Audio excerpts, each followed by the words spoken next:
Okay. अस्सलाम वालेकुम everyone. Welcome to the session. आज हमारे सेशन का डे 2 है। सर अब्दुल्ला, मुझे कंफर्म किएगा मेरी स्क्रीन शेयर है। ये कोर्स ऑफलाइन वाली। यस सर, स्क्रीन विजिबल है। अमेजिंग। ओके। सो आज हमारा डे 2 है। हमारा टॉपिक है रेकरेंसेस एंड मास्टर थ्योरम। वैसे तो रेकरेंसेस के साथ और भी यानी कि रेकरेंसेस क्या है, इसको सॉल्व करने के 3 तरीके हैं, उनमें से एक मास्टर थ्योरम है। लेकिन हम क्या करें, कोशिश करते हैं तीनों सॉल्यूशंस को कवर करें।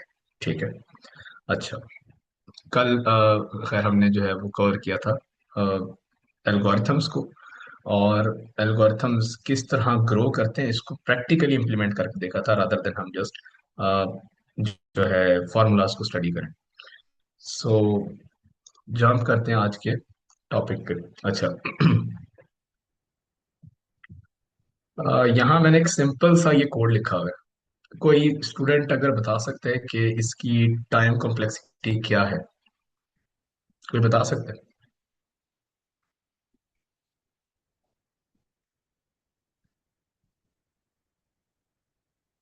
और अगर कोई ऐसी चीज है जिसकी वजह से टाइम कॉम्प्लेक्सिटी डिसाइड करने में मुश्किल हो रही है, तो वो भी बता सकते हो, क्योंकि आज का जो टॉपिक है वो इसी चीज के ऊपर है। ऑफ एन है इसकी। वो जो डिफिकल्टी है उसको सॉल्व। जी सर। सर ऑफ वन है सर इसका। वो कर कह रहे हैं ऑफ। वन। Of N. एक ऑफ वन कह रहे हैं, एक ऑफ एन कह रहे हैं। जी सर। सर उबैद कुछ कह रहे सर कांस्टेंट है ये। ऑफ वन है। हैं। ओके। सही। ओके। अच्छा, इस अगर हम इस फंक्शन की, इस एल्गोरिथम की बात करें, इसकी टाइम कॉम्प्लेक्सिटी क्या होगी?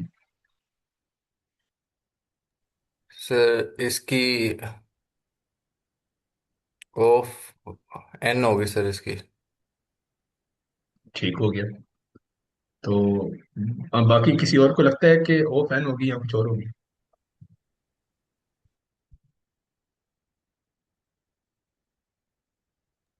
Sir I think N square होगी इसकी। ठीक हो गया। अब देखें, ये हमारे पास सिंपल से एल्गोरिथम्स थे और इनकी टाइम कॉम्प्लेक्सिटी को जज करने में थोड़ा सा हमें प्रॉब्लम हुई है। जबकि अगर हमारे सामने, क्योंकि ये रिकर्जन यूज कर रहे हैं ना, ये रिकर्सिव है। अच्छा, जबकि अगर हमारे सामने सिंपल एल्गोरिथम्स होते, रिकर्जन ना होती और हमारे सामने लूप्स होते, कोई भी होता, वाइल होता, फॉर लूप होता, इसके अलावा नेस्टेड होते, हम आराम से जज कर लेते कि इसकी टाइम कॉम्प्लेक्सिटी क्या है। लेकिन चूंकि रिकर्जन आ गया, तो अब हमें थोड़ा सा सोचना पड़ा है। चले, ये तो हो गए सिंपल एल्गोरिथम्स, राइट। अब यहाँ ये जो एक और एल्गोरिथम है बाइनरी सर्च का। अच्छा, बगैर अगर आप गूगल से सर्च किए बता सको कि इसकी टाइम कॉम्प्लेक्सिटी क्या होगी, तो ये बता सकते हैं? ये थोड़ा सा मैंने कॉम्प्लेक्स कर लॉग दिया। एन होगी। बाइनरी सर्च की हमेशा लॉग एन होती है सर। बाइनरी सर्च की वैसे तो लॉग इन होती है, लेकिन सर अगर आप इसका कोड देख के बता सकते हैं क्या होगी? कोड क्या कह रहा है इसका? कोड में एक वाइल लूप है और उसके बाद रिकरियन है। ना, सॉरी, रिकरियन नहीं है, लेकिन वाइल लूप के अंदर देखें किस तरह काम हो रहा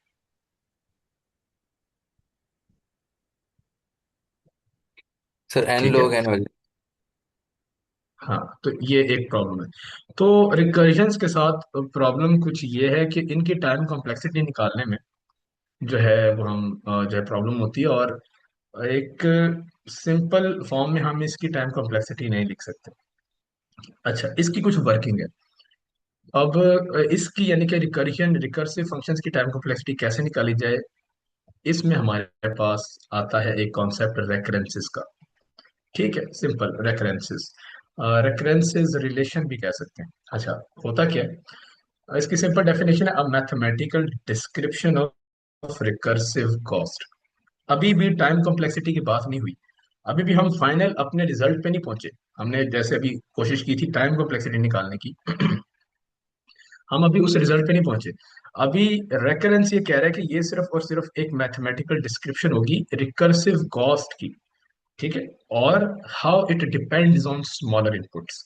या फिर आप कह सकते हो कि ये स्मॉलर इनपुट पे जो आपकी कॉस्ट है वो कितना डिपेंड कर रही है। स्मॉलर इनपुट कह सकते हो, या सब प्रॉब्लम कैसे, एक प्रॉब्लम रिकर्जन में क्या होता है, हम एक प्रॉब्लम को सब प्रॉब्लम्स में डिवाइड कर देते हैं। फॉर एग्जांपल, अब ये प्रिंट ये क्या कर रहा है, ये जो है एक फंक्शन है जिसको हम एक वैल्यू प्रोवाइड करते हैं एन, और ये क्या करता है कि उसको प्रिंट कर देता है, और वक्त तक करता रहता है जब तक जीरो ना आ जाए। ठीक है, यानी कि रिवर्स ऑर्डर में अगर मैं इसको 5 प्रोवाइड करूंगा तो ये प्रिंट करेगा 5 4 3 2 1, ये इसको प्रिंट कर देगा। अच्छा, अब ये काम फॉर लूप से भी हो सकता था, और उससे हो जाता तो बड़ा आराम से समझ आती कि ऑफ एन इसकी टाइम कॉम्प्लेक्सिटी है। लेकिन चूंकि यहाँ रिकर्जन है, और रिकर्जन क्या कर रहा है, इसने प्रॉब्लम को सब प्रॉब्लम डिवाइड कर दिया, इसलिए इस वक्त करंट नंबर है, और इसी फंक्शन को दोबारा रन कर दिया -1 करके, यानी कि इनपुट के अंदर -1 करके इसी फंक्शन को दोबारा रन कर दिया ये, और ये कब तक नेस्टेड जाएगा, ये इसका बेस केस है, जब तक एन जीरो नहीं हो जाता। अच्छा, तो यानी कि ये प्रॉब्लम को सब प्रॉब्लम्स हमने डिवाइड कर दिया, तो ये ही बात रेकरेंस कहता है कि हम इस तरह के एल्गोरिथम्स को, जो कि प्रॉब्लम्स को सब प्रॉब्लम में डिवाइड कर रहे हैं, रिकर्जन यूज कर रहे हैं, हम उसको एक मैथमेटिकल डिस्क्रिप्शन दे सकते हैं, हम उसको उस फॉर्म में भी लिख सकते हैं। और उसको क्या कहते हैं, उस फॉर्म को जो मैं अभी आगे दिखाऊंगा आपको, उसको कहते हैं जैसे कि यहाँ पे लिखा, इसको कहते हैं रेकरेंस रिलेशन। ठीक है, this is recurrence relation of a function. अब ये क्या काम करता है, दिस इज स्टेप 1। ठीक है, आप ये समझें कि दो स्टेप्स हैं एक रिकर्सिव फंक्शन को की टाइम कॉम्प्लेक्सिटी को निकालने के, और ये उनमें से स्टेप 1 है। आप कभी भी रिकर्सिव फंक्शन की, रिकर्सिव एल्गोरिथम की कॉम्प्लेक्स जो होते हैं, सिंपल भी और जिस तरह के भी होते हैं, उनकी डायरेक्ट नहीं निकाल सकते।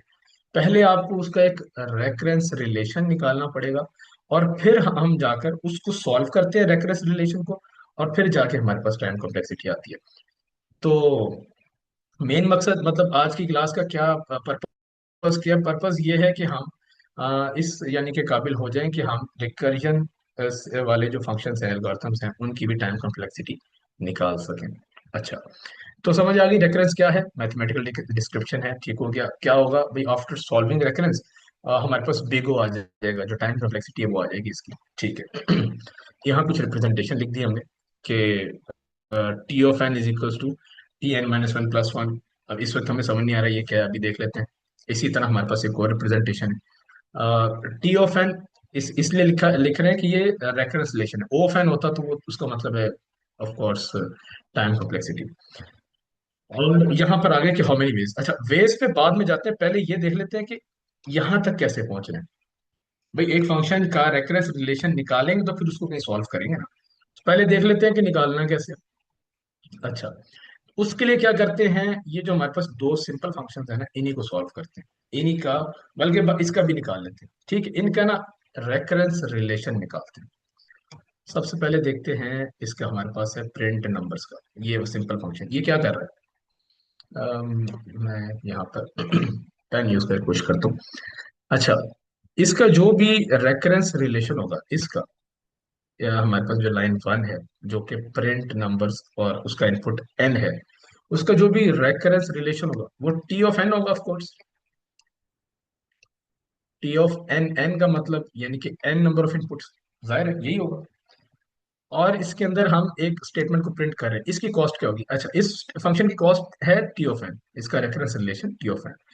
इस सिंपल से स्टेटमेंट प्रिंट एन की स्टेटमेंट, इसकी कॉस्ट क्या होगी, सिंपल इसकी कॉस्ट तो 1 होगी, है ज्यादा कुछ नहीं। इसके बाद हमारे पास एक और फंक्शन आ रहा है, उसी का रिकर्सिव फंक्शन, इसकी कॉस्ट क्या होगी भी, अगर इसकी कॉस्ट टी ऑफ एन है और इसका इनपुट एन था, तो और इसका इनपुट तो n-1, तो इसकी कॉस्ट क्या बनती है, टी ऑफ n-1। और अगर मैं इसको इस तरह लिखूं, n-1, अब अगर इसको मैं इस तरह लिखूं कि T of N is equal to, T of N is equal to T of n-1, n-1 + 1, तो कोई इसमें मतलब लग रहा है कि किसी किस्म की यहाँ पर कोई मिस्टेक है, नहीं राइट, इस तरह हम लिख सकते हैं।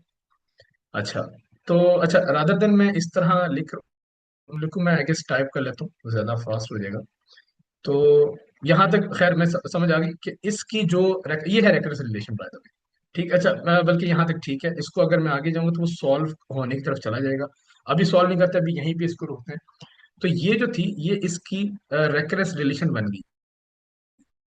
ये इसकी एक सिंपल इक्वेशन बन गई, जो क्या रिप्रेजेंट कर रही है, सिंपल सब प्रॉब्लम को कैसे सॉल्व कर रहे हैं। ठीक है, ये वो एक सब प्रॉब्लम को सॉल्व कर रहे हैं। अभी यहाँ पर ये वाली जो सब प्रॉब्लम है, यहाँ पर जो ये वाली सब प्रॉब्लम है, T(n)-1, ये अभी सॉल्व नहीं हुई है। यानी कि इसको मजीद सॉल्व करने के लिए मुझे लिखना पड़ेगा, अगर T(n)=T(n)-1 है, +1, तो T(n)-1 क्या होगा? ऑफ कोर्स ये होगा T(n)-2+1, राइट? N-2+1। तो ये अब मैं सॉल्यूशन की तरफ, इसको सॉल्व करने की तरफ जा रहा हूँ, जो कि अभी मैं नहीं करूंगा, बस मैंने समझाने के लिए बात की कि इतनी सी जो चीज जो मैंने रेड बॉक्स में लिखी हुई, ये सिर्फ ये रिप्रेजेंट कर रही है कि T(n) जो सब प्रॉब्लम थी उसकी, उसको किस तरह रिप्रेजेंट किया इसने एज अ रेफरेंस रिलेशन। अच्छा, ये बन गई हमारे एल्गोरिथम 1 की रेफरेंस। एल्गोरिथम 2 की भी रेफरेंस बना लेते हैं। अच्छा, ये अगेन से जो हमारे पास मेन फंक्शन है, इसकी रेफरेंस जो हो, इसका कॉस्ट होगी वो T(n) होगी। इसमें अगेन एक स्टेटमेंट, सिंपल सी स्टेटमेंट आ रही है, उसको 1 लिख लेते हैं। अच्छा यार, इसमें जितनी मर्जी स्टेटमेंट्स और आ जाए ना, तो हम उसको प्लस सी भी लिख सकते हैं, प्लस सी, यानी कि सी मीन्स कांस्टेंट। तो यहाँ मैं 1 लिख रहा हूँ, आप 1 लिखें, सी लिखें, डजेंट मैटर। अच्छा, 1 लिख दिया। इसकी जो है हमारे पास कॉस्ट क्या होने लगी है? अगर मेन की हमारे पास T(n) है, तो इसकी T(n)-1 होगी। अच्छा, यहाँ सिर्फ एक दफा भी क्वेश्चन नहीं हुई, उसने एक और दफा की है, तो फिर इसकी भी सेम वही होगी T(n)-1, राइट? वो भी लिख लेते हैं। अब अगर इसको मैं एक इक्वेशन की फॉर्म दूं, तो क्या ये ठीक होगा? T(n)=, T(n)-1 plus again T(n)-1 plus again T(n)-1 +1। और क्या आप इसको फिर इस तरह भी लिख सकते हैं, टू T(n)-1 +1। बट T(n)-1 और T(n)-1 एक ही चीज है। तो अब अगर इसको हम प्लस कर दें तो ये 2 बन जाता है, राइट? तो ये जो है, अब ये इसका रेकरेंस रिलेशन बन गया। ठीक है, ये इसका रेकरेंस रिलेशन है इस फंक्शन का। इसी तरह अगर हम देखें बाइनरी सर्च को, अच्छा हाँ, ये स्क्रॉल अलाउ नहीं करता, तो मैं इसको रिमूव कर रहा हूँ स्क्रॉल करने के लिए। ठीक है, यहाँ तक हमें समझ आ गई रेकरेंस रिलेशन किस तरह बनता है। तो बाइनरी सर्च का भी देख लेते हैं कि किस तरह रेकरेंस बनता है। बाइनरी सर्च में क्या हो रहा है? तो बाइनरी सर्च में हमारे पास एक जो है एरे है, ठीक है, और एक टारगेट है। और अगर हम कोड के अंदर देखें, यहाँ एरे आ गया, टारगेट आ गया। कोड में क्या हो रहा है कि दो पॉइंटर्स को यूज करते हुए, लेफ्ट वाला बिल्कुल लेफ्ट पे होगा एरे के फर्स्ट इंडेक्स पे, राइट वाला बिल्कुल लास्ट इंडेक्स पे। तो वो क्या कर रहा है कि एरे को मिड से जो है वो स्प्लिट कर रहा है। फर्ज करो यहाँ पर मैं कोई ना कोई एरे बना ही लेता हूँ। अच्छा, बाइनरी सर्च की एक कंडीशन ये भी है कि एरे सॉर्टेड होना चाहिए, तो मैं एक सॉर्टेड एरे बना रहा हूँ। ठीक है, सिंपल सा बना लेते हैं, 10, 20, 30, 40,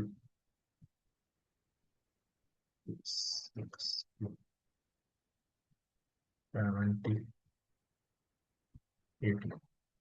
ठीक है, काफी। तो लेट्स से हम जो, ये हमारा एरे, और हम ना एक टारगेट को फाइंड करना चाह रहे हैं, लेट्स से वो 30 है। ठीक है, तो बाइनरी सर्च किस तरह काम करता है? बाइनरी सर्च क्या करता है, एक एरे को हाफ पे डिवाइड करता है, फिर वो कंपेयर करता है कि जो जो है नंबर है, जो टारगेट नंबर है, वो इस एरे में किस तरफ आएगा। अगर तो वो मिड से स्मॉलर है तो वो लेफ्ट साइड पे होगा, लार्जर है तो वो राइट साइड पे होगा। तो क्या करते हैं, अगर लेट्स से 30 है, 30 जो है वो तो क्या नाम है, इसको स्प्लिट किया बीच में से, तो लेफ्ट साइड पे आ रहा है, स्मॉलर है, तो ये राइट साइड को बिल्कुल इग्नोर कर देगा, और फिर ये सिर्फ लेफ्ट साइड को कंसिडर करेगा। यानी कि यहाँ आ जाएगा 10, 20, फिर 30, फिर 40। अगेन वो क्या करेगा, वो फिर इसको भी स्प्लिट करेगा। अब कहेगा, अब देखेगा कि अब कहाँ पर है जो है 30, वो स्प्लिट जिस पॉइंट पे किया उससे बड़ा है या छोटा है? बड़ा है। तो फिर वो लेफ्ट को इग्नोर कर देगा, वो राइट पे आ जाएगा। और राइट पे जब आएगा अगेन इसको वो स्प्लिट करेगा, जब यहाँ से भी नीचे आएगा 30 40 को स्प्लिट करेगा, फिर उसको लेफ्ट पे 30 वहां से मिल जाएगा। यानी कि ये फंक्शन कर क्या रहा है, इसके पास सबसे पहले वैल्यूज थी n, राइट। इसने n को n/2 पे डिवाइड किया, n/2, n/2, यानी कि इसका एक एरे जो है वो हाफ हो गया, दूसरा यानी कि इसके एक एरे के दो हिस्से हो गए, एक n/2 रह गया, दूसरा भी n/2 रह गया। उसने मजीद उसको क्या किया, उसने मजीद उसको डिवाइड किया, n/2 को मजीद डिवाइड कर दो, डिवाइड बाय 2 कर दो, n/4 हो जाएगा। ठीक है, n/4 same here and same here and same here. ठीक है। अच्छा एक चीज यहाँ पर, ये ऐसा नहीं कर रहा कि ये एन दो में डिवाइड करके दोनों को प्रोसेस कर रहे, नहीं, इसने इसको तो इग्नोर कर दिया। जब उसे पता चला कि यहाँ पर नंबर नहीं है तो उसने आगे प्रोसीड किया, पूरे आधे एरे को इग्नोर कर दिया था। सेम गोज हियर, जैसे ही वो अगले स्टेप पे गया उसने एक पूरे हाफ को इग्नोर किया और अगले स्टेप को फोकस किया। इसका मतलब है इसकी जो टी ऑफ एन है, जो रिलेशन है यहाँ कॉस्ट है, वो क्या बनती है, T of N is equal to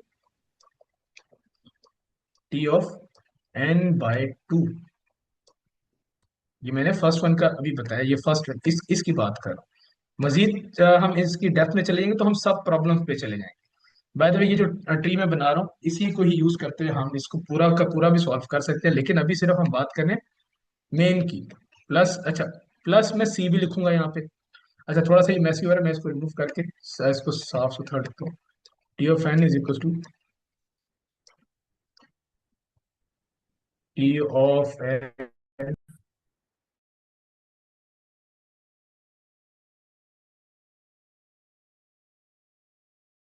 तो हाँ, T of N is equal to क्या होगा, ये t(n/2)। अच्छा मैं कह रहा था कि मैं प्लस सी भी लिखूंगा। सो क्यों प्लस सी, इसलिए क्योंकि ऐसे भी ऑपरेशंस हैं जो कांस्टेंट है।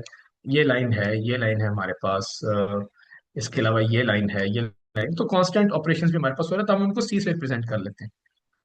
एंड आफ्टर ऑल दिस, ये है हमारे पास इस एल्गोरिथम का रेकरेंस रिलेशन। ठीक है, यहाँ यानी कि यहाँ तक हमें समझ आ गई कि जो रेकरेंस रिलेशन है वो बनानी किस तरह। एक दफा आपने एक एल्गोरिथम की रेकरेंस रिलेशन बना ली, अब आपने सिर्फ उसको सॉल्व करना है और आपके पास टाइम कॉम्प्लेक्सिटी आ जाएगी।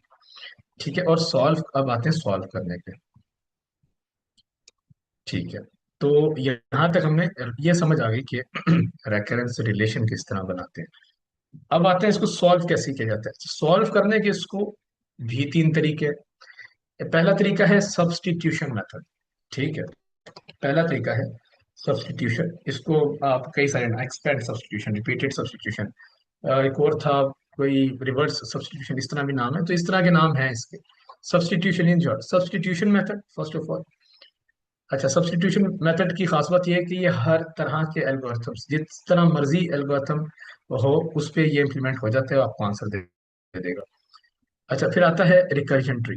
रिकर्जन ट्री सेकंड हमारे पास वे है, और थर्ड है हमारे पास मास्टर थ्योरम। अच्छा, अब हम तीनों से सॉल्व करते हैं आगे चीज़ों का, हम अपनी जो है रेकरेंस रिलेशन को, और देखते हैं किस तरह आंसर आता है। बाकी सिर्फ वाई हमारे पास तीन तरीके हैं, इसका उसकी वजह ये सब्स्टिट्यूशन तो हर किसी पर अप्लाई हो जाता है। बाकी रिकर्जन ट्री सॉल्व इससे भी हो जाएगा, लेकिन जब आप ट्री बनाने लगोगे तो ट्री इतना कॉम्प्लेक्स हो जाता है कि हर एल्गोरिथम के लिए ट्री जो है वो सूटेबल नहीं होता। सो दैट इज वाई फिर हम दूसरे तरीके ढूंढते हैं। मास्टर थ्योरम है, मास्टर थ्योरम में हमारे पास टोटली फार्मूलाज है। ये कॉम्प्लेक्स इस जो है अपना वे है टू सॉल्व रेकरेंस रिलेशन, लेकिन ये शॉर्टकट है, यानी कि बहुत जल्दी, क्योंकि सिर्फ फार्मूलाज हैं, सिंपल फार्मूलाज में वैल्यूज पुट करके आपको आंसर मिल जाता है। और लेकिन इसकी भी एक जो है वो कंस्ट्रेन है, वो ये कि ये हर तरह के एल्गोरिथम का आंसर नहीं निकाल सकता। ये सिर्फ और सिर्फ कुछ पर्टिकुलर कंडीशंस हैं, आगे हम इनको देखेंगे, उन्हीं एल्गोरिथम्स का आंसर निकाल सकते हैं और बड़े जल्दी निकाल देते हैं, ये इसका फायदा है। बाकी और इसकी वजह क्यों है कि हम क्यों करते हैं, क्योंकि सब्स्टिट्यूशन स्लो बहुत है। ठीक है, अब आगे सॉल्व करते हैं, चीजें और अच्छे समझ आएंगी। बस ये यानी कि तीन तरीके, और हम अकॉर्डिंग टू और नीड हम इनको यूज कर सकते हैं। अच्छा, अब आते हैं, ये हमारे पास पहला एल्गोरिथम है, इसको हम सॉल्व करेंगे सब्स्टिट्यूशन से, इसको करेंगे ट्री से, और फिर नीचे मैंने एक रेफरेंस लिखी हुई है, इसको हम कर लेंगे मास्टर थ्योरम से। अच्छा, okay, we have half an hour. So सबसे पहले के सॉल्व यूजिंग सब्स्टिट्यूशन, ये हम कर रहे हैं। ये वही एल्गोरिथम है जो हमने ऊपर लिखा हुआ था, प्रिंट नंबर्स वाला। इसका जो टी ऑफ एन है वो क्या बना था, यानी कि जो इसकी रेकरेंस रिलेशन वो क्या बनी थी, वो थी T of N is equal to T of N minus one plus one, right, ये बनी थी। अच्छा, अब सब्स्टिट्यूशन क्या कहते हैं? सब्स्टिट्यूशन ये कहता है कि आप जो है इसकी सब प्रॉब्लम्स को अब आप सॉल्व करें, और फिर सॉल्व करते करते ऊपर, यानी कि फिर रिवर्स सब्स्टिट्यूट करते हैं, आप उसी इक्वेशन में पुट कर दें। जैसे कि अब ये T of N is equal to T of N minus one plus one है। यहाँ पर अगर मैं टी ऑफ एन की वैल्यू निकालना चाहूँ तो वो क्या होती? वो होती T of N minus one is equal to, अगर T of N is equal to T of N minus one है, तो T of N minus one क्या होती है? T of N minus to. ऐसा ही है, ये हम लिख देते हैं T of N minus two plus one. ठीक है। अच्छा, इसको मैं टाइप कर लूँ तो आई गेस थोड़ा सा फास्ट हो जाएगा, राइट? तो मैं इसको टाइप कर लेता हूँ, सेम चीज मैं यहाँ लिख देता हूँ, T of N is equal to T of N minus one plus one, right. ये बात हुई थी। तो अब इसको सब्स्टिट्यूट करते, पहले तो इसकी वैल्यू निकालते हैं, टी ऑफ एन माइनस बनती है T of N minus two. इसी तरह अगर टी ऑफ फिर एन माइनस टू की वैल्यू निकालनी है, उसकी वैल्यू क्या होगी? एन माइनस टू की फिर एन माइनस थ्री होगी प्लस वन। तो अब इसको क्या करते हैं कि इसकी value T of N minus one की वैल्यू अगर मैं यहाँ पुट कर दूं तो क्या होगा?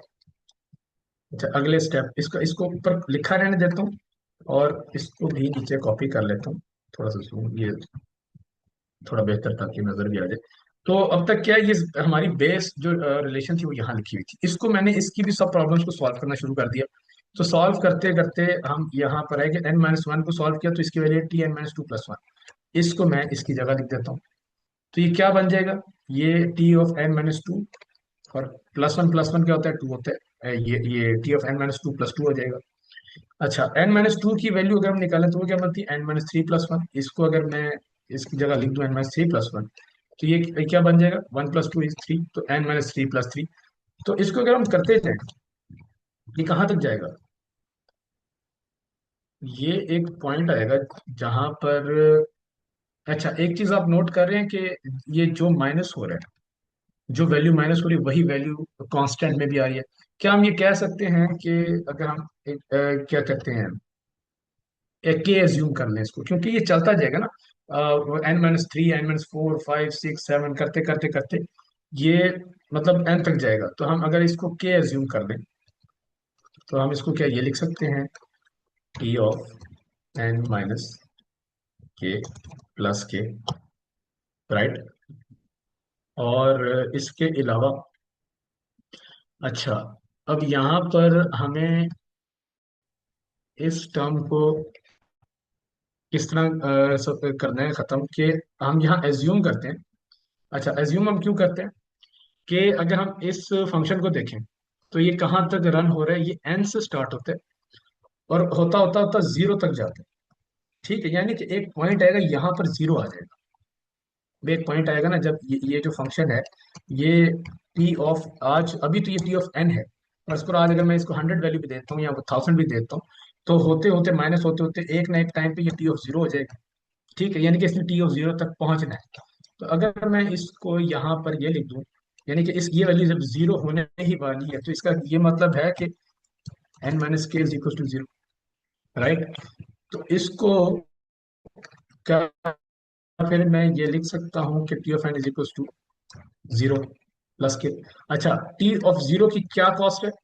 अगर हम कॉस्ट देखें इसी फंक्शन को देखते हुए, तो टी ऑफ जीरो अगर यहाँ जीरो आ गया, इस फंक्शन में जीरो आ गया, तो वो तो आगे रिकर्सिव की तरफ जाएगा ही नहीं, उसने तो यहीं पे खत्म हो जाना, उसने तो प्रिंट की तरफ भी नहीं जाना, यानी कि उसकी कोई कॉस्ट ही नहीं है। तो मैं अगर यहाँ पर जीरो लिख दूं, एक ही बात है। This is an, right? अब हमारी जो टी ऑफ एन बन रही है वो इज इक्वल टू के बन रही है। अच्छा, अगर इसी फंक्शन को हम दोबारा, ये जो हमने अज्यूम किया था, अज्यूम क्या किया था, जो यहाँ से जो है आप कह लें डेराइव हुआ था, एन माइनस के इज इक्वल टू जीरो, क्या हम इसको लिख सकते हैं N is equal to k, right? अगर हम एन इज इक्वल टू के लिख सकते हैं और के इज इक्वल टू एन, एक ही बात है, तो इस वैल्यू को क्या हम लिख सकते हैं, T of N is equal to N, and this is your time complexity.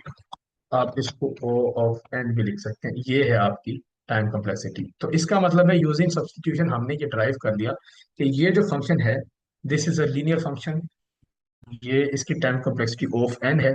और ऑफ कोर्स, क्योंकि अगर आप इसको रन भी करें तो ये लीनियरली अपने आप को एग्जीक्यूट करते हैं, राइट? 5 4 3 2 1। ओके, सो ये था सब्स्टिट्यूशन मेथड। आपने सबसे पहले उसका रेफरेंस रिलेशन निकाला, सब्स्टिट्यूट किया, सब प्रॉब्लम्स को सॉल्व करते करते उसको आपने पहुंच गए उसके सोल्यूशन पे यूजिंग सब्स्टिट्यूशन, राइट? ओके, ये तो था सब्स्टिट्यूशन मेथड। ओके, अच्छा, अब आते हैं यूजिंग ट्री। ट्री में वेरी सिंपल, हमारे पास अगेन एक एल्गोरिथम है, वो क्या कर रहा है उसको एक दफा देख लेते हैं। टेस्ट एन, कोई भी नाम दे सकते हैं, टेस्ट एन जो है एन नंबर ऑफ इनपुट्स हैं, कब तक ये रन होगा, जब तक अच्छा, what just happened?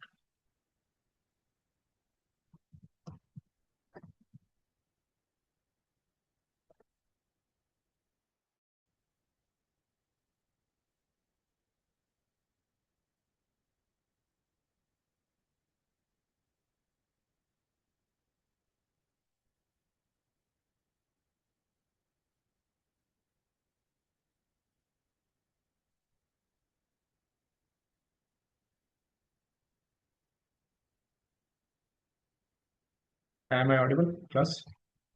Ji sir. Automatically log out हो गया था, ओके, नो प्रॉब्लम। ठीक है, स्क्रीन शेयर और ओके, और सर। जी सब अच्छा, क्लियर। तो ओके, मैं क्या बात करता, हाँ, ये हमारे पास सिंपल एल्गोरिथम है और इसमें हमारे पास क्या हो रहा है। यस मैम, आपका कोई क्वेश्चन? अम, जी मेरा क्वेश्चन है, ये स्क्रीन ऊपर कीजिएगा जो पहले आपने करवाया था। जी। अच्छा जी, एल्गोरिथम में तो ये डायरेक्ट होता है ना कि जो कांस्टेंट है उसको रिमूव करके जो हमारे पास हाईएस्ट वैल्यू होती है उसको कंसिडर किया जाता है। जैसे टी एन जी। माइनस के है तो डायरेक्ट तो टी एन यहाँ से आइडिया हो रहा है। लेकिन ये जो नेक्स्ट आपने कंसेप्ट किया है टी जीरो से फिर के फिर हमारे पास एन के बराबर है, ये समझ नहीं आई, ये किस लिए किया है? ओके, एक तो चीज मैम आपने बोली कि जो कॉन्स्टेंट्स हम उन्हें इग्नोर करते हैं। अच्छा मैम, यहाँ पर ना कॉन्स्टेंट्स हम इग्नोर करते हैं टाइम कॉम्प्लेक्सिटी के अंदर, हम इस वक्त हैं रेकरेंस रिलेशन के अंदर, ठीक है? सेकंड, मेरा ख्याल आपको ये चीज समझ नहीं आई यहाँ से, ऐसे ही है? यस, हाँ सर। ओके, तो यहाँ तक तो हमें समझ आ गई कि T of N is equal to N minus one plus one, और इसको अगर हम इसकी सब प्रॉब्लम्स को मजीद सॉल्व करते जाएं तो वो टी ऑफ एन माइनस, इसको ये भी लिख लेता हूँ, N minus two plus two हो गई थी, N minus four plus four, N minus five plus five, करते करते जाएं तो हम इसको जो है क्या नाम है, किसी भी नंबर को यानी कि हम के एज्यूम कर लेते हैं, क्योंकि इसमें तो फिर जहां तक भी जाना है इसका कोई भी नंबर आ सकते हैं, इनफाइनाइट तक जाना है। तो जस्ट एक जनरल टर्म को हम जनरल टर्म लिखने के लिए, इसको रिप्रेजेंट करने के लिए हम इसको के एज्यूम कर लिया, ठीक है? और हम ये भी नोट करते जा रहे हैं कि जो भी हमारी वैल्यू माइनस हो रही है, जो भी हमारा नंबर ऑफ इनपुट माइनस हो रहा है मेन इनपुट से, उतने ही टाइम्स हमारी जो कांस्टेंट जो है ना, हमारे जो ऑपरेशंस है वो भी साथ साथ ऐड होते जा रहे हैं। तो दैट इज वाई हम इनको एक ही उससे वेरिएबल से हम रिप्रेजेंट कर सकते हैं। अच्छा, ये तो हमने कर लिया, एक जनरल टर्म बना ली उसकी। ये कैसे आया? ये इस तरह आया, मैं ये एक्सप्लेन कर रहा था कि अगर हम इस टर्म को भी सॉल्व करें, फर्स्ट करें अगर टी ऑफ एन माइनस के को, ये एक पॉइंट पे कहाँ जाएगी? देखें, आज एन फर्ज करें 100 है या 1000 या कोई भी वैल्यू है, अगर इसमें से वन माइनस हो रहा है तो करते करते एक ना एक वक्त आएगा कि ये चीज जो है ये जीरो हो जाएगी, राइट। ये एक ना एक दिन तो जीरो होगी। और जब ये जीरो होगी तो फंक्शन के अंदर हमें समझ आता है कि जब n is equal to zero हो जाएगा तो सीधा सीधा रिटर्न कर रहा है, वो कोई भी कॉस्ट ले रहा है ना, वो कॉस्ट वन ले रहा है ना कोई और वो जो है ना मजीद रिकर्जन की तरफ जा रहा है। इसका मतलब यहाँ पर ये फंक्शन एंड है। और इसका यानी कि हम लिख सकते हैं कि T of zero is equal to zero, is equal to zero, right. उसकी कॉस्ट कुछ नहीं है, वो वहां पर फंक्शन एंड हो गया। तो इसी चीज को मैंने इस फॉर्म में लिख दिया, यानी कि फिर जब वो जीरो है तो वो खत्म, then T of N is equal to k, right.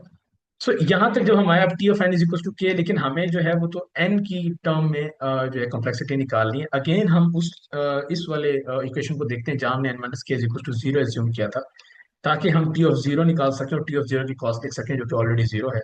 तो एन माइनस के इज इक्वल टू जीरो, क्या हम इसको लिख सकते हैं एन इज इक्वल टू के?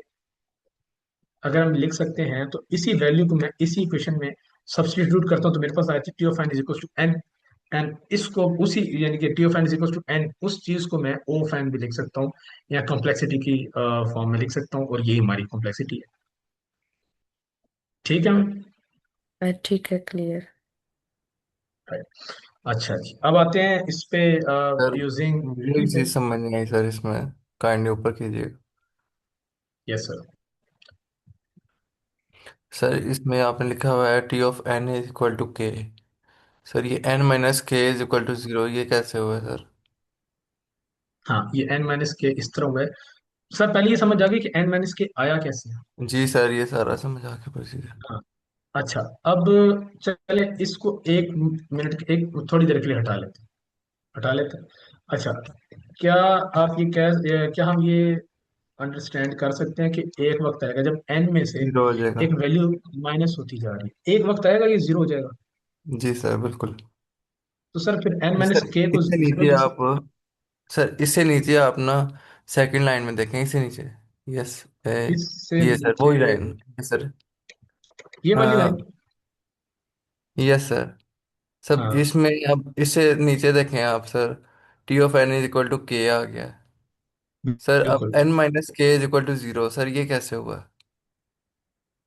ये उसी इक्वेशन को मैंने कॉपी ओके पेस्ट ओके। करके नीचे ले आया, क्योंकि मैं उसमें वो वाली बात कर रहा था कि सिंस एन, एक सेकेंड, सिंस एन माइनस के is equal to zero we can say that n is equal okay to sir, n, zoom किया दैट इज आपने। ऑब्वियस। यस, उसी चीज ओके। को मैं हाँ, ओके हो गया। Yes sir. ठीक है। Thank okay you. So no problem. So अब आते हैं कि हम इस सिंपल, वेरी सिंपल से एल्गोरिथम को सॉल्व करते हैं ट्री के थ्रू। अच्छा, यहाँ पर हमें ट्री को ड्रॉ करना पड़ेगा, और मैंने बहुत सिंपल एल्गोरिथम इसीलिए लिया क्योंकि जितना कॉम्प्लेक्स एल्गोरिथम उसको हम ट्री से सॉल्व नहीं करते, वरना ट्री इतना वो है वो एक्सपेंड हो जाता है कि वो फिर फिजिबल रहते ही नहीं है। अच्छा, हो क्या रहा है यहाँ पर, अगर हम देखें कि जो मेन एल्गोरिथम है उसकी जो रेकरेंस है उसको मैं टी ऑफ एन से रिप्रेजेंट करूंगा। लेट्स से यहाँ पर हम एक इनपुट भी पुट करते हैं, ठीक है, टी ऑफ थ्री पुट करते हैं, test of three, test of three put करेंगे तो क्या होगा, यहाँ पर क्या आएगा, टेस्ट ऑफ टू। सबसे पहले तो टेस्ट ऑफ थ्री जो है वो रन होगा, और रन होते ही वो क्या करेगा, जब तक वो जीरो तक नहीं पहुंच जाता वो रन करेगा प्रिंट एन, यानी कि उसने थ्री को प्रिंट कर देना। टी ऑफ थ्री को मैंने रन किया, यानी कि टेस्ट ऑफ थ्री, टी को आप टेस्ट समझ लें थोड़ी देर के लिए, टेस्ट ऑफ थ्री को मैंने रन किया, उसने थ्री प्रिंट कर दिया। साथ ही अगले ही लाइन में उसने अपने आप को दोबारा एग्जीक्यूट कर दिया with input n minus one यानी कि टू। अच्छा, जब ये रन होगा इसने भी जो है वो प्रिंट कर देना है टू को, और फिर इसने भी एन माइनस वन को इनपुट के साथ खुद को रन कर लेना है, which would be T of one. T of one ने क्या करना है, उसने देखना है कि क्या, हाँ, एंड अभी भी ग्रेटर देन जीरो है, इसने वन को प्रिंट कर देना है, और प्रिंट करने के बाद अगेन खुद को रन करेगा। हालांकि जीरो पे ये बंद हो जाएगा, लेकिन एग्जीक्यूट तो करेगा, एग्जीक्यूट करेगा तो जाके कंडीशन रन होगी, ठीक है, और यहाँ पर आके ये एंड होगा। अब यहाँ पर अगर हम देखें तो इसकी जो टी ऑफ एन है, यानी कि जो इसकी ये फंक्शन कितनी दफा रन हुआ, वो ये है कि जितना भी इसका एन था ना, ये देखें ना आप, फोर टाइम्स हुआ ना, one two three four, tree में यही है, आप जो है वो फिजिकली काउंट करते हैं इसको। तो आप इसको लिखेंगे कि ये 3+1 टाइम्स हुआ है। 3+1 क्यों? थ्री, मैं इसको सीधा 4 भी लिख सकता था। 3+1 इसलिए लिख रहा हूँ कि 3 हमारी एन वैल्यू थी। तो हम इसको सीधे लिख सकते हैं कि इट्स n+1, यानी कि इस वाले हमारे इस सिंपल से एल्गोरिथम की जो रेकरेंस है वो निकली है n। T of N is equal to n+1। हमें कोई सब्स्टिट्यूशन नहीं करनी पड़ी, कुछ भी नहीं, और हम अब सीधा इसका टाइम कॉम्प्लेक्सिटी क्या होगी, ऑफ एन होगी। ठीक है, और वैसे हम देख भी सकते हैं कि इसने ऑपरेशन को 3 टाइम्स एग्जीक्यूट किया। ऑपरेशन को तो 3 टाइम एग्जीक्यूट किया, लेकिन फंक्शन को इसने 4 टाइम्स कॉल किया। ठीक है, बहरहाल हम इसकी जो है वो recurrence relation T of N is equal to n+1, और इसको अगर अब आप टाइम कॉम्प्लेक्सिटी में लिखना चाहें तो आप कांस्टेंट को इग्नोर कर देते हैं, आप सिंपली इसको ऑफ एन लिख सकते हैं। और आप ये कह सकते हैं कि इस फंक्शन की जो टाइम कॉम्प्लेक्सिटी है वो ऑफ एन है, लीनियर है। ये है ट्री। ठीक है, इसमें किसी को क्वेश्चन? इसके बाद हम मास्टर थ्योरम देखेंगे, वो थोड़ा सा कॉम्प्लेक्स है। तो अगर अब तक सब क्लियर है then we can dive into it. Okay, so अभी तक हमने क्या, बिफोर मास्टर थ्योरम अभी तक हमने क्या देख लिया? अभी तक हमने ये अंडरस्टैंड कर लिया रेफरेंस जो है रिलेशन बनता किस तरह है। ठीक है, रिप्रेजेंट कैसे होता है, उसके कितने तरीके हैं, उनमें से सब्स्टिट्यूशन के थ्रू हमने सॉल्व कर लिया है और ट्री के थ्रू सॉल्व कर लिया है। अब आते हैं मास्टर थ्योरम के थ्रू। और यहाँ पर जो रेफरेंस मैं एज्यूम कर रहा हूँ वो भी थोड़ी सी कॉम्प्लेक्स जो है वो मैंने लिखी है। अच्छा, पहले तो why we need master theorem. हमें मास्टर थ्योरम की जरूरत इसलिए है कि सब्स्टिट्यूशन एक स्लो मेथड है। ये देखें सब्स्टिट्यूशन, अब इसमें वर्किंग बहुत ज्यादा है, और अगर एल्गोरिथम ज्यादा कॉम्प्लेक्स हो जाए उतनी ही ज्यादा इसकी वर्किंग बढ़ जाती है। सो ये स्लो है। दूसरा, ट्री बहुत अगर आप कॉम्प्लेक्स एल्गोरिथम हो, ट्री कॉम्प्लेक्स होता जाता है, ये भी फिजिबल नहीं है। तो ट्री हम यूज करते हैं बहुत ही सिंपल एल्गोरिथम्स के लिए, फिर हम सब्स्टिट्यूशन यूज करते हैं अगर थोड़ा सा एल्गोरिथम जो है वो एक्सपेंडेड है। और दूसरा सब्स्टिट्यूशन का ये भी फायदा है कि ये हर तरह के एल्गोरिथम पे इम्प्लीमेंट हो जाता है। हाँ, कॉम्प्लेक्स हो जाएगा लेकिन आपको सोल्यूशन निकाल कर दे देगा। मास्टर थ्योरम एक फास्ट मेथड है, शॉर्टकट है, लेकिन ये हर थ्योरम हर रेकरेंस पे इम्प्लीमेंट नहीं होता है।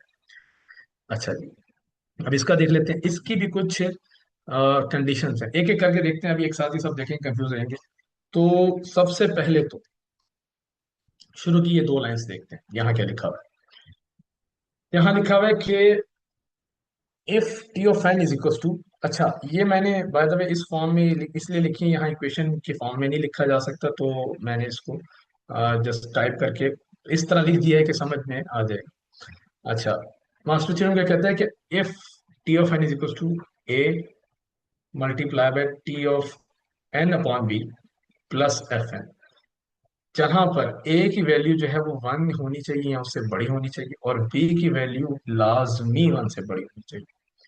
अब फर्ज करो अगर तो मैं यहाँ पर, यानी कि ये एक कंडीशन है, ये एक स्ट्रक्चर उसने दे दिया कि किस आप किन एल्गोरिथम, आप हर तरह के एल्गोरिथम को मास्टर थ्योरम से नहीं सॉल्व कर सकते।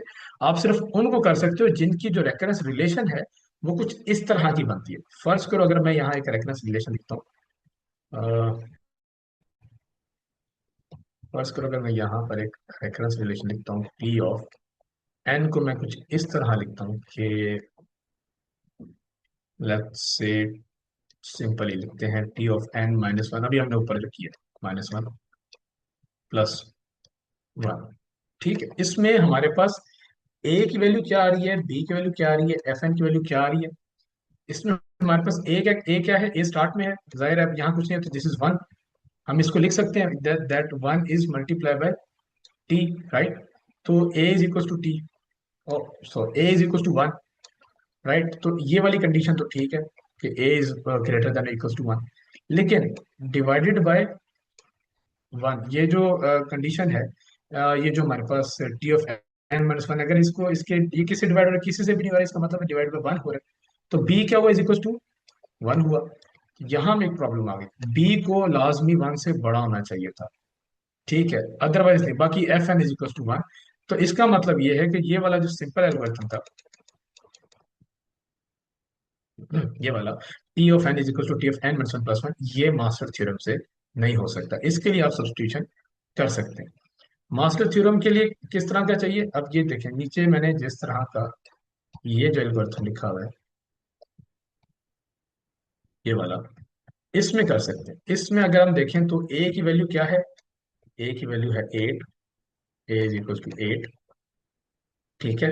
इसके अलावा n by two, n divided by two हो रहा है, एन यानी कि बी की वैल्यू क्या आ गई, 2 आ गई। क्या बी जो है वो 1 से बड़ा है, बिल्कुल है, यानी कि यहाँ पर हम कर सकते हैं उससे, मास्टर थ्योरम से सॉल्व कर सकते। बाकी एफ एन की वैल्यू क्या आ गई, f n is equal to n square, ठीक है। यहाँ तक अभी अभी तक हमें ये समझ आ गई कि जो हमें स्ट्रक्चर दिया हुआ है उसको यूज करते हुए किसी भी रेफरेंस रिलेशन को एक तो अंडरस्टैंड कैसे करना है, इसमें मौसम थ्योरम लगता है कि नहीं, और दूसरा उसमें से वैल्यूज कैसे निकालनी, लाइक ए बी और एफ एन की वैल्यू क्या है। ओके, ओके, सो ये ठीक है, यहाँ तो समझ आ गया कि मास्टर थ्योरम सब पे नहीं लगेगा, सिर्फ जो है वो पर्टिकुलर केसेस पे लगेगा। अच्छा, फिर वो कह रहे हैं कि एक सेकेंड, आई गेस चैट में कुछ constant, okay okay, okay nothing. So इसका मतलब है वो कह रहा है, इसके बाद वो क्या कह रहा है, वो कह रहा है कि इफ, ओके उसने कंडीशन बता दी, दूसरा कह रहा है if that condition is true then solution would be, उसने एक हमें सिंपल फार्मूला दे दिया, ठीक है। फार्मूला क्या है, अच्छा ये वाली जो टर्म है, सॉरी ये पूरी जो टर्म है ये कंफ्यूजिंग लग सकती है, इसको मैं ना यहाँ पर लिख के दिखा देता हूँ, ये कुछ इस तरह की है। एन, एन है, एन की पावर है लॉग, एन की भी पावर है log, log with the base of B of A, ठीक है, ये है दोनों में ये, ओके सही, हाँ, वो मैंने सेलेक्ट किया हुआ था ना इसलिए। अच्छा, तो ये जो सिंपल ये टर्म है ना, एन की power log with the base of B of A, तो वो इस तरह यानी कि इक्वेशन में आप लिखें तो वो इस तरह लिखी जाती है, दैट इज मैंने वहां पर, क्योंकि ये टेक्स्ट बेस्ड है सारा, मैंने उस तरह लिख दिया, ठीक है। बस ये समझाने के लिए मैंने यहाँ पर आपको लिख कर भी दिखा दिया इसको। तो बहरहाल उसने हमें ये एक फार्मूला दे दिया कि फिर अगर इस तरह का कोई हमारे पास रेफरेंस फार्मूला, रेफरेंस रिलेशन है, तो आप जस्ट उसका जो सिंपली जो रेफरेंस है वो इस तरह निकाल सकते, T of N is equal to N की power log with the base of B of A multiply by U of N. अब यू ऑफ एन यहाँ पर क्या है, U of N depends on H of N, ठीक है। ये चीज अब हम अंडरस्टैंड कर लें कि u of n depends on h of n। अब h ऑफ n क्या है, इसका भी एक फार्मूला है, बिल्कुल ऐसे भाई थोड़ा सा कॉम्प्लेक्स लग रहा होगा, लेकिन यही है मास्टर थ्योरम, इसमें फार्मूलाज काफी ज्यादा हैं। h ऑफ n का भी फार्मूला है, फार्मूला क्या है, फार्मूला है f of n divided by same वही टर्म जो मैंने ऊपर आपको एक्सप्लेन की है, n square, n with the power of log with base of a, same वही चीज यहाँ पे and with the power of log base A, base B of A, ये एच एन का फार्मूला है। और इस फार्मूले को यूज करके हमें किस तरह यूएन का पता चलेगा, वी हैव अ टेबल। अच्छा, टेबल को मैंने यहाँ पर बुलेट्स में लिख दिया, और रिलेशन क्या है एच एन और यूएन का, जो भी आपकी एच एन की वैल्यू आती है, जो भी आपकी एच एन की वैल्यू आती है, अगर उस वो है हमारे पास, वैल्यू आती है कुछ इस तरह के, एन की पावर आ रही है कुछ, कोई भी एन की पावर आ रही है, और वो power is greater than zero, यानी कि if n n power n r is greater than zero, तो हमारा जो एच एन होगा वो होगा O of n power r, और अगर वो लेस देन जीरो होगा तो वो होगा ऑफ वन, यानी कि कांस्टेंट। इसके अलावा एक ये बहुत कॉम्प्लेक्स सी आपको, और log of N with the power of I भी नजर आ रही होगी, ये भी कुछ केसेस में आता है, मैंने फिर भी स्टिल मेंशन कर दिया, जिसमें आई जो है वो जीरो से या जीरो के इक्वल बड़ा होना चाहिए, और अगर ये आपकी एच ऑफ एन वैल्यू आ जाए, तो फिर इसका मतलब है आपका यू ऑफ एन, अच्छा यहाँ पर यू ऑफ एन लिखना था, wait a second, this is u of n, u of n, u of n, okay. तो अगर ये यानी कि आपकी एच एन वैल्यू आ जाए, तो आपका यू ऑफ एन जो है वो ये बन जाता है। ये क्या है, सिंपल, ये लॉग ऑफ एन है, this is log of N, यहाँ आई गेस एन दो दफा रिपीट हो गया, इसको हम एक दफा हटा लेते हैं। तो this is log of n, और इसकी पावर क्या होगी? पूरे की पावर होगी i+1, और इस पूरे को हम फिर मजीद डिवाइड करेंगे i+1 से। जस्ट ये भी एक कंडीशन है, मैंने एक्सप्लेन कर दी। यहाँ पर मैंने एग्जांपल को अभी भी इजी रखा है ताकि हम समझ लें, नो नीड टू वरी, पर स्टिल ये भी एक पार्ट है, तो मैंने यहाँ पर एक्सप्लेन कर दिया। अच्छा, अब इसको सॉल्व करते हैं, वी हैव 4 मिनट्स। अच्छा, तो सबसे पहले ये देख लेते हैं क्या इस रेकरेंस रिलेशन को हम सॉल्व कर सकते हैं मास्टर स्टूडेंट से। यस, बिल्कुल कर सकते हैं। कैसे? ए जो है हमारे पास वो 8 है। अच्छा, इसको भी मैं टाइप कर करता हूँ, and we have a question. Yes sir. Sir हमें ये चीज़ें सारी याद करनी पड़ेंगी? बिल्कुल सर, फार्मूलाज है ना, याद करने पड़ेंगे। Right sir. सर ये फिर काम किधर होंगे? सॉरी सर कहाँ पे काम आएंगे सर ये फार्मूलाज? सर, ये आपको काम आएंगे। रेकरेंस जो है रिलेशन को सॉल्व हम क्यों कर रहे हैं, मैंने स्टार्ट में बताया था, हमारा पर्पस ये है कि हम जो है किसी भी रिकर्सिव एल्गोरिथम का टाइम कॉम्प्लेक्सिटी निकाल सकें। राइट। अब ये जो है इसका हमें कहाँ गया, ये बाइनरी सर्च, इसका हमें ये तो पता है कि ये इसकी जो time complexity of log of n है, वो हमें इस तरह पता है कि वो इंटरनेट पे लिखी हुई है। लेकिन अगर हमें खुद निकालनी पड़ती और इसके अलावा कोई और एल्गोरिथम आ जाता और उसकी निकालनी पड़ती, तो वो हम नहीं निकाल सकते अगर हमें पता नहीं हो कि रेकरेंस रिलेशन क्या होता है, सॉल्व कैसे होता है। सो ये है sir purpose. Okay. Okay. F N N square. अच्छा, ये आ गई वैल्यूज हमारे पास। Yes sir, Abdullah Khatran. Sir ये रिकर्शन के अलावा भी यूज होता है सॉल्व करने में? दोबारा सर रिपीट करें, मुझे आवाज नहीं सही है। सर ये रिकर्सिव एल्गोरिथम्स के अलावा भी हम कोई एल्गोरिथम की कॉम्प्लेक्सिटीज से सॉल्व कर सकते हैं? सर, जो सिंपल एल्गोरिथम्स हैं वहाँ मेरा नहीं ख्याल जो है, क्योंकि रेफरेंस नहीं सर, उसकी वजह यह है, देखिए सब्स्टिट्यूशन में भी हम सब प्रॉब्लम्स में डिवाइड कर रहे थे, तो जाके हम सब्स्टिट्यूशन यूज करते हैं और इसको सॉल्व करते हैं। जो आम एल्गोरिथम्स हैं उनको हम सिंपली कर सकते हैं, उनमें जो भी चीज़ कॉम्प्लेक्स होती है वो होती है हमारे पास लूप्स, और वो हम बगैर किसी फार्मूलाज के, बगैर किसी मेथड्स के हम सॉल्व कर सकते हैं। मसला आता है हमारे पास रिकर्जन में, तो वहां पर हमारे पास ये सोल्यूशन है। लेकिन सवाल आपका सर तो इंटरेस्टिंग है, ट्राई किया जा सकता है। अच्छा सर, तो इसका मतलब बाइनरी सर्च इससे सॉल्व नहीं हो सकता अगर इन केस नहीं सर, रिकर्सिव का वो है, मैंडेटरी है कंडीशन? नहीं, आप मास्टर थ्योरम की बात कर रहे हैं? जी, या रिकर्सन रिकर्सन की नहीं इन सर, जनरल बाइनरी के? बाइनरी भी हो सकता है ना। बाइनरी का जो रिकर्सिव था वो क्या था? T(n)/2 था, n/2 + c था। राइट। हाँ, ये तो इसमें हो सकते हैं ना, देखिए इसमें ए जो है हमारे पास वो 1 है, और बी जो है वो हमारे पास 2 है, बी यानी कि ग्रेटर देन 1 है, तो ये हो सकता है। तो हम बाइनरी को भी सॉल्व कर सकते हैं। मैंने एक मीडियोकर सी एग्जांपल यहाँ दी है एक्सप्लेन करने के लिए। नहीं सर, आई मीन कि बाइनरी जो बाइनरी सर्च फंक्शन है वो रिकर्सिव फंक्शन तो है नहीं, वो तो हम लूप से कर रहे थे। तो उस पे रिकरेंस किस तरह अप्लाई होगी अगर रिकर्शन टी रिक्विजिट है हाँ, इस पूरी ये चीज के लिए? एग्जैक्टली इसमें, बिल्कुल सर, दो चीजें हैं। ये अच्छा सवाल है। दो चीजें, एक तो ये कि आप अपनी प्रॉब्लम को सब सब प्रॉब्लम में डिवाइड कर रहे हो ना। एक तो है आप सब प्रॉब्लम डिवाइड करके अपने ही आप यानी उसी फंक्शन को दोबारा दे रहे हो, वो आगे प्रोसीड कर रहे हैं, या फिर आप सब प्रॉब्लम को डिवाइड करके किसी और तरीके से सॉल्व कर रहे हो। मतलब मेन आप कह लें, जो बॉटम लाइन है वो ये है कि आप अपनी प्रॉब्लम को सब प्रॉब्लम्स में डिवाइड कर रहे हो। अब ऐसे एल्गोरिथम में क्या करना है, ये अच्छी बल्कि बॉटम लाइन होगी कि किसी भी वो एल्गोरिथम जो प्रॉब्लम को सब प्रॉब्लम्स में डिवाइड कर रहे हैं, उनके लिए हम ये यूज कर सकते हैं। ठीक है, मतलब वो एक सब प्रॉब्लम में डिवाइड कर रहे हैं जिसमें वही इनपुट यूज हो रहा है। एग्जैक्टली अब मतलब अब देखिए ना, इस एल्गोरिथम को जब आप फर्स्ट ग्लांस में देखते हैं तो मसला ये है कि इसमें उसी वक्त आप सोल्यूशन निकाल सकते हैं, क्योंकि ये मजीद प्रॉब्लम को सब प्रॉब्लम्स में डिवाइड कर रहे हैं। राइट। अगर मैं इस तरह आप देखें, ये तो वाइल लूप है, okay, this this would be of n, then that would not be the case. Right. इसको पूरा हमें देखना पड़ेगा, ये तो प्रॉब्लम्स को डिवाइड कर रहे हैं, किन प्रॉब्लम्स को इग्नोर कर रहे हैं, किन को कंसीडर कर रहे हैं। And we are out of time by the वे।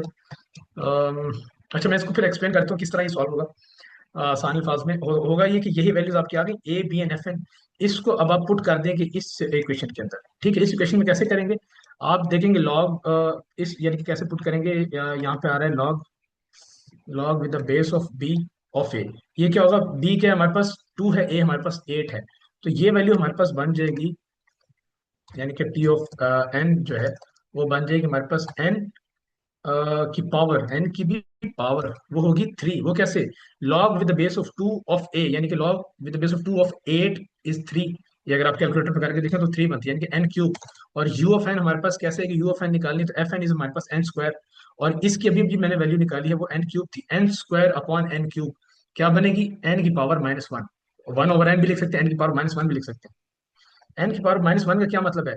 अभी ये वो नहीं निकली यू ऑफ एन, ये एच ऑफ एन निकली है। इसका मतलब है पावर इज -1, यानी कि आर इज लेस देन 0। तो यू ऑफ एन क्या बना? ओ ऑफ 1, यानी कि कांस्टेंट बन गया। इसकी ओवरऑल फिर टाइम कॉम्प्लेक्सिटी क्या निकली? ओ ऑफ एन की power 3, n cube, this is cubic. Okay, इसकी टाइम कॉम्प्लेक्सिटी है। ठीक है, तो ये था हमारे पास रेफरेंस। आज का थोड़ा सा थ्योरेटिकल था, लेकिन बड़ा जरूरी था।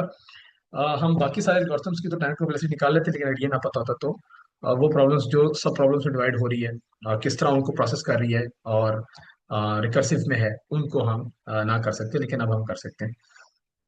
ओके, किसी का कोई सवाल हो?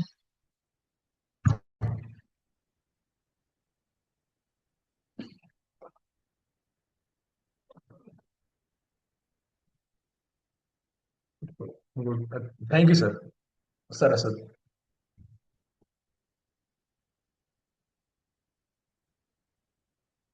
जी सर अब्दुल्ला। जी सर।